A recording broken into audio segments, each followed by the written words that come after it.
Preparation of alcohols में हम सबसे पहले स्टार्ट करेंगे सिंपलेस्ट अल्कोहल से, यानी मेथानॉल या मिथाइल अल्कोहल की प्रेपरेशन ऑफ अल्कोहल्स। और सबसे पहले जो टॉपिक हम पढ़ने जा रहे हैं, प्रेपरेशन ऑफ मेथानॉल और प्रेपरेशन ऑफ मिथाइल अल्कोहल। मेथानॉल या मिथाइल अल्कोहल का फार्मूला क्या है? CH3OH। अब जो मेथानॉल है इसकी प्रिपरेशन में थोड़ी सी हम हिस्ट्री देख लेते हैं, उसके बाद हम मॉडर्न मेथड ऑफ प्रिपरेशन पे चलते हैं।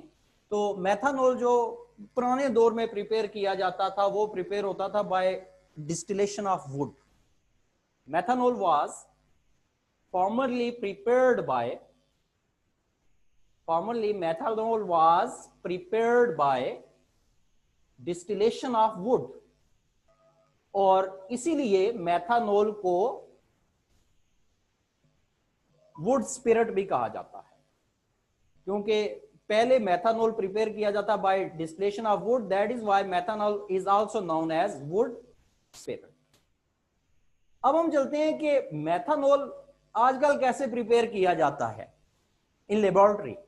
तो हम कह सकते हैं कि मेथानॉल प्रिपेयर किया जाता है by reaction of carbon monoxide and hydrogen, by reaction of carbon monoxide and hydrogen. और ये रिएक्शन होता है in presence of catalyst. Catalyst use होता है zinc oxide plus chromium oxide का मिक्सचर, और ये रिएक्शन कराया जाता है at 450 degree centigrade temperature and 200 atm pressure. क्या बताया है कि मेथानॉल की प्रिपरेशन में ये बता रहा हूं आपको कि मेथानॉल प्रिपेयर किया जाता है by reaction of carbon monoxide and hydrogen, और कार्बन मोनोऑक्साइड और हाइड्रोजन के मिक्सचर को वाटर गैस का नाम भी दिया जाता है। तो आप कह सकते हैं कि methanol is prepared by reaction of water gas या by reaction of carbon monoxide and hydrogen, और ये रिएक्शन होता है in presence of catalyst zinc oxide and chromium oxide at 450 degree centigrade temperature and 200 atm pressure.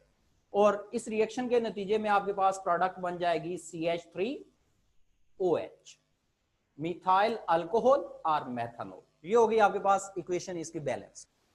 अब हम चलते हैं कि जो ऑपरेटस यूज किया जाता है मेथानॉल की प्रिपरेशन में, ऑपरेटस कौन सा यूज किया जाता है? नजर आ रही है?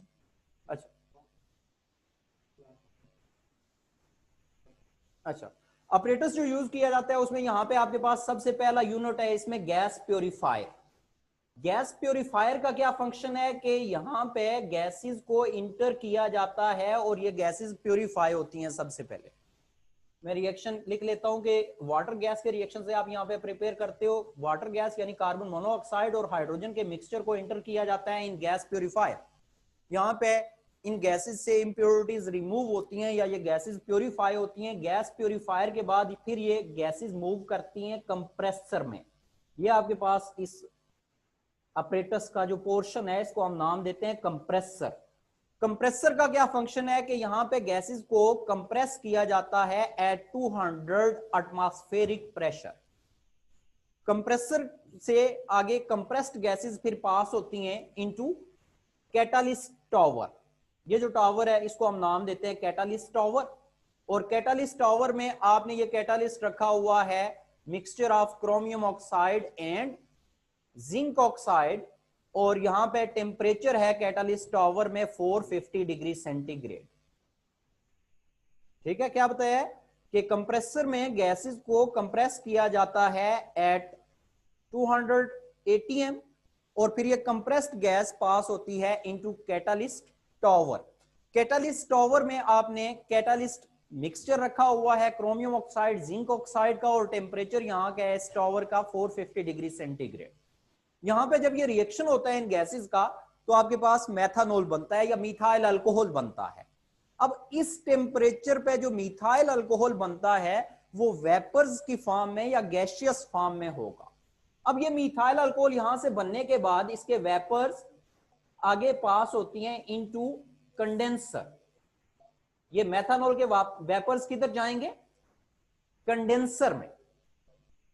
कंडेंसर का क्या फंक्शन है कि कंडेंसर में इन वेपर्स को कंडेंस किया जाता है और लिक्विड में चेंज किया जाता है मेथानॉल के वेपर्स।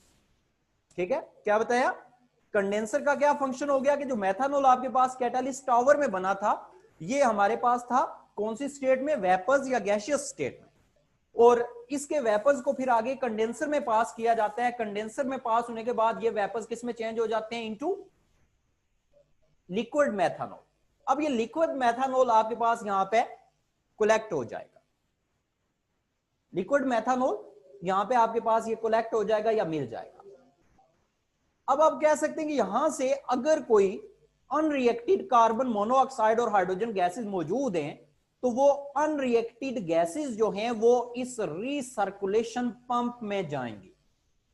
अनरिएक्टेड गैसेस वही जो आपने कार्बन मोनोऑक्साइड और हाइड्रोजन ली है, अगर कोई अनरिएक्टेड गैसेस यहां पे मौजूद है तो वो जाएंगी इनटू रीसर्कुलेशन पंप।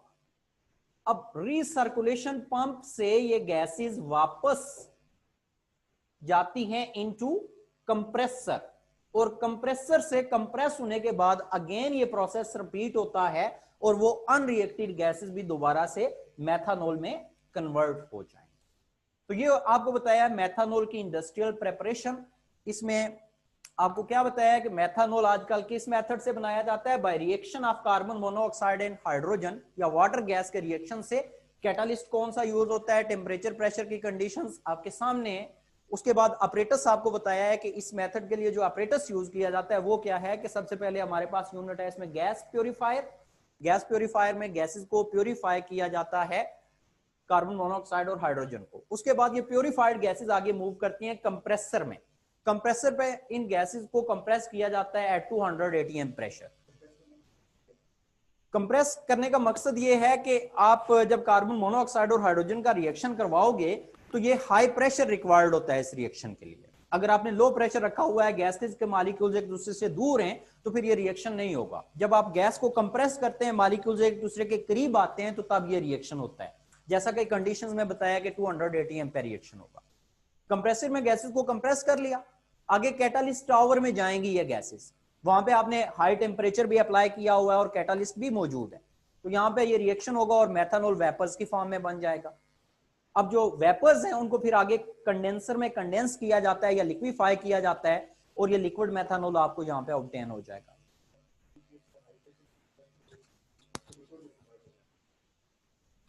अब ये जो गैसेस हैं कार्बन मोनोऑक्साइड और हाइड्रोजन, ये इनका जो क्रिटिकल टेम्परेचर है वो इससे ज्यादा होता है। क्रिटिकल प्रेशर इससे ज्यादा होता है। अब इस प्रेशर पे ये गैसेस लिक्विफाई नहीं होती या लिक्विड में चेंज नहीं होंगी, ठीक है। सिर्फ ये मॉलिक्यूल्स एक दूसरे के क्लोज आएंगे, और क्लोज हम ला रहे हैं मॉलिक्यूल्स को रिएक्शन को फैसिलिटेट करने के लिए, ताकि रिएक्शन आसानी से हो जाए। अगर इसमें से कोई और क्वेश्चन है तो आप पूछ लें, नहीं तो हम नेक्स्ट मेथड पे चलते हैं फिर।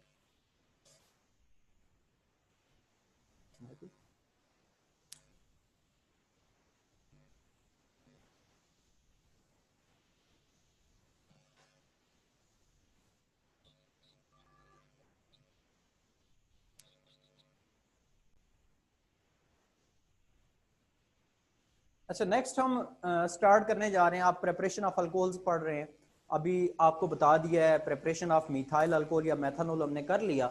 नेक्स्ट हम चलते हैं प्रेपरेशन ऑफ इथाइल अल्कोहल और ethanol. Preparation of ethyl alcohol और प्रेपरेशन ऑफ एथनॉल। एथनॉल कैसे प्रिपेयर किया जाता है?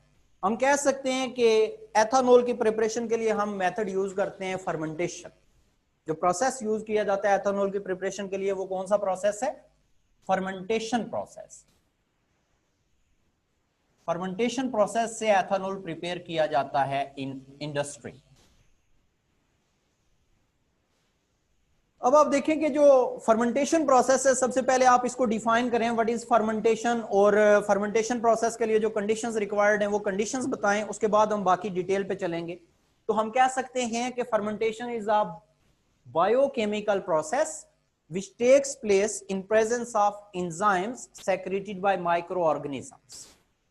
यानी फर्मेंटेशन एक बायोकेमिकल प्रोसेस है और ये इंजाइम्स की प्रेजेंस में होता है। A biochemical process takes place in presence of enzymes और ये एंजाइम्स किधर से आते हैं? These enzymes are secreted by microorganisms. तो हम कह सकते हैं कि fermentation is a biochemical process which takes place in presence of enzymes secreted by microorganisms. ठीक है, एक बायोकेमिकल प्रोसेस है और ये एंजाइम्स की प्रेजेंस में होता है और माइक्रो ऑर्गेनिज्म से ये एंजाइम सेक्रेट होते हैं। अब हम चलते हैं कि कंडीशंस फॉर फर्मेंटेशन कौन सी हैं या necessary conditions for fermentation. Important question है, ये आ सकता है। What is fermentation and which conditions are necessary और which conditions are required for fermentation process. तो फर्मेंटेशन प्रोसेस के लिए जो कंडीशंस हैं, इसमें सबसे पहली है आपके पास कि ऑप्टिमम टेम्परेचर फॉर फर्मेंटेशन होना चाहिए। और ऑप्टिमम टेम्परेचर क्या है फर्मेंटेशन के लिए? It is 25 to 35 degree centigrade. पहली कंडीशन आप कह सकते हैं कि फर्मेंटेशन प्रोसेस के लिए ऑप्टिमम टेम्परेचर है 25 to 35 डिग्री सेंटीग्रेड। इसके अलावा आप कह सकते हैं कि सेकंड कंडीशन लिख सकते हैं कि प्रॉपर एरेशन का होना भी जरूरी है, यानी जहां पे आप ये प्रोसेस करा रहे हैं वहां पे प्रॉपर एरेशन होना जरूरी है या एयर का प्रॉपर इंटर होना जरूरी है। प्रॉपर एरेशन के अलावा थर्ड कंडीशन आप लिख सकते हैं dilution of solution is also necessary for fermentation, यानी जो फर्मेंटेशन का प्रोसेस है वो डाइल्यूट सॉल्यूशन में होगा। अगर आप कंसंट्रेशन इंक्रीज करोगे तो जो एंजाइम्स है वो इनएक्टिव हो जाएंगे, जिसकी वजह से फर्मेंटेशन प्रोसेस नहीं हो सकेगा। प्रॉपर एरेशन के बाद नेक्स्ट कंडीशन आपको बताइए डाइल्यूशन ऑफ सॉल्यूशन, और डाइल्यूशन ऑफ सॉल्यूशन के बाद आप ये कह सकते हैं कि फोर्थ कंडीशन है एब्सेंस ऑफ एनी प्रेजर्वेटिव, यानी आपने उस सॉल्यूशन में कोई प्रेजर्वेटिव ऐड नहीं करना। ये भी इसेंशियल कंडीशन है फॉर फर्मेंटेशन प्रोसेस। तो ये आपके पास आ गया कि एथानॉल इंडस्ट्री में प्रिपेयर किया जाता है बाय फर्मेंटेशन प्रोसेस, और फर्मेंटेशन प्रोसेस को डिफाइन कर लिया हमने और कंडीशंस आपको बता दी हैं फर्मेंटेशन के लिए। Optimum temperature 25 to 35 degree centigrade, उसके बाद प्रॉपर एरेशन का होना जरूरी है, डाइल्यूशन ऑफ सॉल्यूशन होनी चाहिए और absence of any preservative. Next हम चलते हैं कि इंडस्ट्री में आपने ये तो पढ़ लिया कि फर्मेंटेशन से एथानॉल बनाया जाता है। किस चीज की फर्मेंटेशन से हम एथानॉल प्रिपेयर करते हैं इन इंडस्ट्री? तो हम कह सकते हैं कि in Pakistan ethanol is prepared by fermentation of molasses,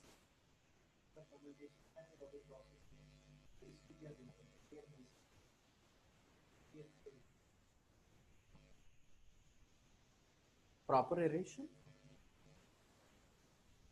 इसमें आप ये कह सकते हैं कि जो प्रॉपर एरेशन है, फर्मेंटेशन ऑल्दो एनारोबिक प्रोसेस है, लेकिन वहां से जो सॉल्यूशन की एवापोरेशन है या वेपराइजेशन है वो भी रिक्वायर्ड होती है, यानी क्लोज्ड सिस्टम में आप ये फर्मेंटेशन का प्रोसेस कैरी नहीं रख सकेंगे। तो इसके लिए प्रॉपर एरेशन का होना भी जरूरी है। अच्छा, आपको बता रहा था कि in Pakistan the ethanol is prepared by fermentation of molasses, starch grains and fruit juices। आप इन चीजों की फर्मेंटेशन से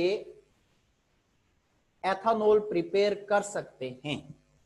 सबसे पहले हम कर लेते हैं फर्मेंटेशन ऑफ मोलेसिस से एथानॉल कैसे प्रिपेयर किया जाता है। फर्मेंटेशन ऑफ मोलेसिस, तो पहले आपको ये पता होना चाहिए कि मोलेसिस क्या होता है। तो आप कह सकते हैं कि the residue left over after crystallization of sugar from concentrated sugar cane juice, यानी शुगर कैन जूस से जब शुगर की क्रिस्टल्स सेपरेट कर ली जाती हैं तो बाकी जो रेजिड्यू, जो मटेरियल आपके पास बचता है, उसको हम नाम देते हैं molasses. What is molasses? Molasses is a residue left over after crystallization of sugar. जब आप शुगर की क्रिस्टलाइजेशन कर लेते हैं शुगर कैन जूस से, तो बाकी जो मटेरियल बचता है उसको हम नाम देते हैं molasses. Residue left over after crystallization of sugar from concentrated sugar cane juice. ये बात क्लियर है। मोलेसिस क्या होता है, तो आप कह सकते हैं कि जब हम शुगर केन जूस से शुगर के क्रिस्टल्स को अलग कर लेते हैं तो जो बाकी मटेरियल बचता है, जो रेजिड्यू बचता है, उसको हम नाम देते हैं मोलेसिस। और मोलेसिस से कैसे आप एथेनॉल प्रिपेयर करते हैं, ये रिएक्शंस में लिख लेता हूं। मोलेसिस है आपके पास, वही फार्मूला है इसका जो सुक्रोज का होता है। सुक्रोज क्या है, C12H22O11। मोलेसिस आपके पास ये आ गया इसका फार्मूला। सबसे पहले मोलेसिस की हाइड्रोलाइसिस होती है in presence of invertase enzyme. Molasses की हाइड्रोलाइसिस होती है कौन से एंजाइम की प्रेजेंस में होगा ये प्रोसेस, इन्वर्टेज की प्रेजेंस में। और ये जो एंजाइम है इन्वर्टेज, ये यीस्ट सेक्रीट करता है। कौन से माइक्रो ऑर्गेनिज्म से ये एंजाइम सेक्रीट होता है, यीस्ट। अब इसकी जब हाइड्रोलिसिस होती है तो पहले स्टेप में आपके पास बनता है glucose and fructose, C6H12O6 plus fructose का भी सेम फार्मूला है C6H12O6। जैसा कि आपने इससे पहले पढ़ा होगा कि ग्लूकोज एंड फ्रक्टोज आइसोमर्स हैं। मॉलिक्यूलर फार्मूला इनका सेम होता है, स्ट्रक्चर डिफरेंट है। ग्लूकोज में एल्डिहाइडिक ग्रुप है जबकि फ्रक्टोज में कीटोनिक ग्रुप होता है। अब ये पहला स्टेप आपके पास आ गया कि मोलेसिस की हाइड्रोलिसिस होती है in presence of invertase enzyme और आपके पास ग्लूकोज एंड फ्रक्टोज बनता है। नेक्स्ट स्टेप में क्या होता है कि ये जो ग्लूकोज है इसका फर्दर रिएक्शन होता है in presence of जाइमेज enzyme.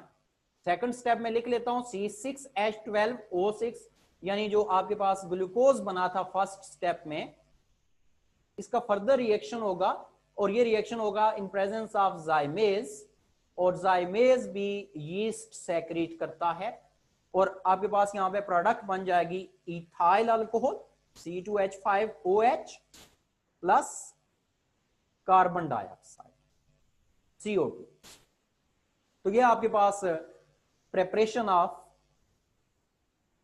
Ethyl alcohol by fermentation of molasses हो गया। नेक्स्ट हम चलते हैं कि आप इथाइल अल्कोहल प्रिपेयर कर सकते हैं bye fermentation of starch also. अब स्टार्च की फर्मेंटेशन से आप इथाइल अल्कोहल कैसे प्रिपेयर कर सकते हैं, तो वो भी हम रिएक्शंस देख लेते हैं। स्टार्च आप फार्मूला आपको पता है स्टार्च का है, एक यूनिट का फार्मूला है C6H10O5 और एक मॉलिक्यूल में इस तरह की n नंबर ऑफ यूनिट्स हैं, C6H10O5 होल n।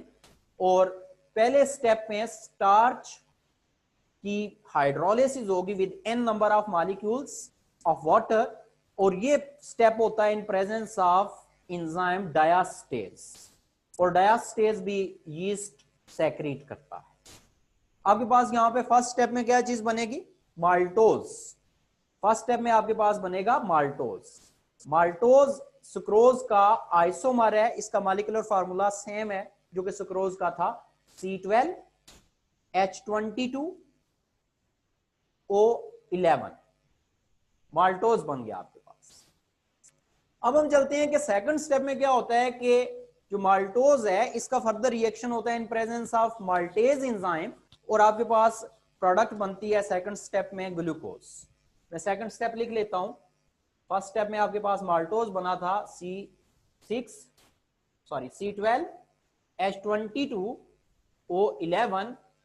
इसका फर्दर रिएक्शन हुआ इन प्रेजेंस ऑफ कौन सा एंजाइम यूज होगा यहां पे, और आपके पास प्रोडक्ट क्या बनेगी, माल्टेज एंजाइम की प्रेजेंस में रिएक्शन हो रहा है, वही यीस्ट सेक्रीट करेगा माल्टेज एंजाइम और प्रोडक्ट बनेगी C6H12O6 यानी ग्लूकोज। अब थर्ड स्टेप वही सेम है कि ग्लूकोज की का फर्दर रिएक्शन होगा इन प्रेजेंस ऑफ जाइमेज एंजाइम और ग्लूकोज कन्वर्ट होगा इनटू इथाइल अल्कोहल। ग्लूकोज है आपके पास C6H12O6 और फर्दर इसका रिएक्शन हुआ इन प्रेजेंस ऑफ जाइमेज एंजाइम। ये वही रिएक्शन है जो आप स्टार्च वाले में सेकंड स्टेप पढ़ के आए। यीस्ट सेक्रीट करता है और प्रोडक्ट आपके पास बनेगी C2H5OH यानी ethyl alcohol plus carbon dioxide. तो ये हो गई प्रेपरेशन ऑफ अल्कोहल्स, और इसमें आपने मिथाइल अल्कोहल और इथाइल अल्कोहल की प्रेपरेशन पढ़ ली है। अगर इससे रिलेटेड कोई क्वेश्चन है तो पूछ लें, बाकी हम इंशाल्लाह कल करेंगे।